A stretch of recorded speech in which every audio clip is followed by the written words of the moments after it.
గుర్తుకొచ్చిన తర్వాత అంత mid night అంటే 2:00, 2:30 ఆ ప్రాంతంలో బ్లడ్ బ్యాంక్ ఫోన్ చేసి స్వామినాయుడిని నిద్రలేపి మా బ్యాంక్ వచ్చేసుకుని ఎల్వి ప్రసాద్ హాస్పిటల్ ఎవరైనా టెక్నీషియన్స్ ఉంటారా, నేను ఆవిడ కార్నియా ఐ డొనేషన్కి నేను మిగతా వాళ్ళని ప్రిపేర్ చేస్తాను అంటే, సార్ ఈజీ చేయొచ్చు సార్, వాళ్ళు రెడీగా ఉంటారు స్టాండ్ బై 24/7 అంటే వాళ్ళని తీసుకురా ముందని చెప్పేసి అరవింద్కి ఫోన్ చేసిన. అరవింద్కి తెలిసి ఎయిర్పోర్ట్కి బయలుదేరాడు.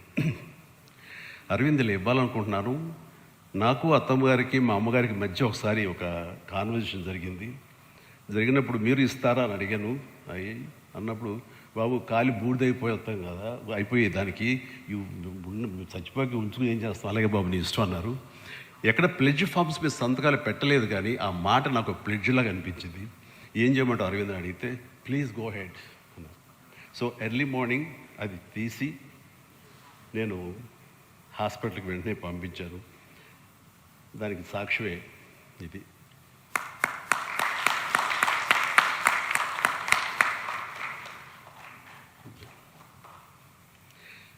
సో ఇది చెప్పడమే కాదు, ఆచరించడానికి కానీ మనం ఇలాంటి విషయాల్లో ప్రతి ఒక్కళ్ళు ఒక బాధ్యతగా, మనం తర్వాత ఇవ్వడం పక్కన పెట్టినా ఇచ్చేవాళ్ళు దాతల్ని ప్రతి ఒక్కళ్ళని మనం మోటివేట్ చేసే విధంగా ఉండగలిగితే